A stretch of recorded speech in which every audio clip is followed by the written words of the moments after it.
ইলেকশনের পরে উনি এগুলো সমাধান করবে আমাদের মন্ত্রী মহোদয়।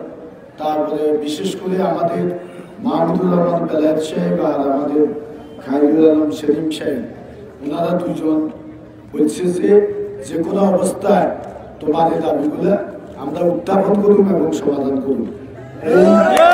এই সিদ্ধান্তের আলোকে আমরা আমাদের ধর্মঘট, আমাদের অবস্থান ধর্মঘট আজকের জন্য সমাপ্তি এটা নইলে সমাধান নইলে আবার চলবে। আগামী দিনে প্রোগ্রামেরটাও বলে দেন। আর ছাত্রলীগের প্রোগ্রামে সবাই থাকবেন আর দোকানপাট খুলে দিব। সেলিম ভাই কিছু বলি, সেলিম ভাই বলেছেন, আপনি বলে দেন। ভাইরা আসসালামু আলাইকুম।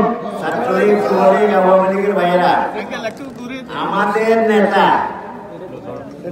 ওবায়দুল কাদের নোয়াখালীতে, এই তোমরা যারা শুনো, নোয়াখালীতে ওবায়দুল কাদের ছাড়া আমাদের কোনো ঠিকানা আছে?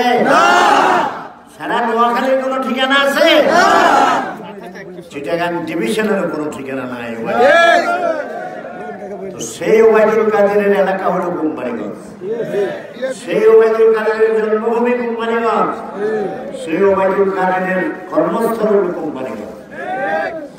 কোম্পানিগঞ্জ এবং নোয়াখালীতে ওবায়দুল কাদের যে কাজ করেছে, আমি তো মনে করি আমার এই 50 বছরের রাজনৈতিক জীবনে আমি কোন নেতাকে দেখি নাই এত কাজ করতে।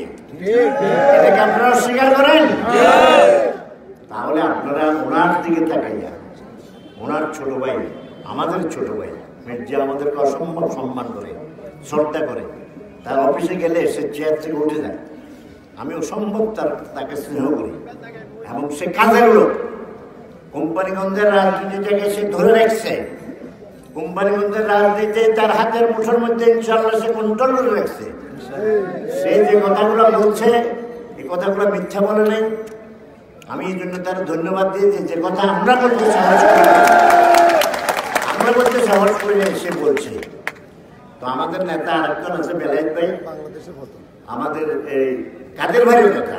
বেলায়েত ভাই, কাদের ভাইয়া বেলায়েত ভাইকে অনেক সম্মান করে। তো বেলায়েত ভাইয়ের সাথে কথা হয়েছে, আমাদের কাদের ভাইয়ের সঙ্গে কথা হয়েছে। ইনশাল্লাহ 16 তারিখ ভোটের জন্য তো ইনশাল্লাহ আমাদের কোনো চিন্তা নেই, আমাদের চিন্তা হয়েছে তার শরীর নিয়ে। এখন তার যে ইসিজি অ্যাবনর্মাল হয়েছে, ঠিক না? ইসিজি অ্যাবনর্মাল হয়েছে। এখন যদি তোমরা ওনাকে বাঁচাইতে চাও, তাহলে আল্লাহর রাস্তা ওনাকে এখন টাকা পাঠাও। আমার অনুরোধ, কেমন? ওনারা টাকা পাঠাও। ভোটের জন্য কি ওনারা থাকতে বলি? উনি একটু ঢাকা থাক, চিকিৎসাটা করিয়ে থেকে, কেমন? আর এই সকল দাবি দেওয়া উনি বলছে, এগুলো উনি সত্য কথা বলছে। বেলায়েতের কথা হয়েছে, মন্ত্রী মহোদয়ের কথা হয়েছে। ইনশাআল্লাহ অচিরে এই ভোটের পরে আমরা বসি মন্ত্রীর সাথে এগুলো করবো। একথা আমি নোয়াখালী জেলা আওয়ামী লীগের সভাপতি হিসেবে আপনাদের সকলের কাছে ওয়াদা করে দিচ্ছি, বলে দিচ্ছি, আমি মির্জার কাছে কৃতজ্ঞতা প্রকাশ করছি যে আজকে যে অবস্থা আমরা শুনছি, যে অবস্থা হয়েছে, আমার আসার পরে মির্জা আমাকে সম্মান করে যে কি সম্মান দেখাইছে নেতা হিসাবে, সে আমার ছোট ভাই হিসেবে, আমি এই জন্য তার জন্য দোয়া করি। আল্লাহ তাকে আরো ভোরের দিকে উঠে আরো বাড়াক ইনশাআল্লাহ। সকলকে ধন্যবাদ।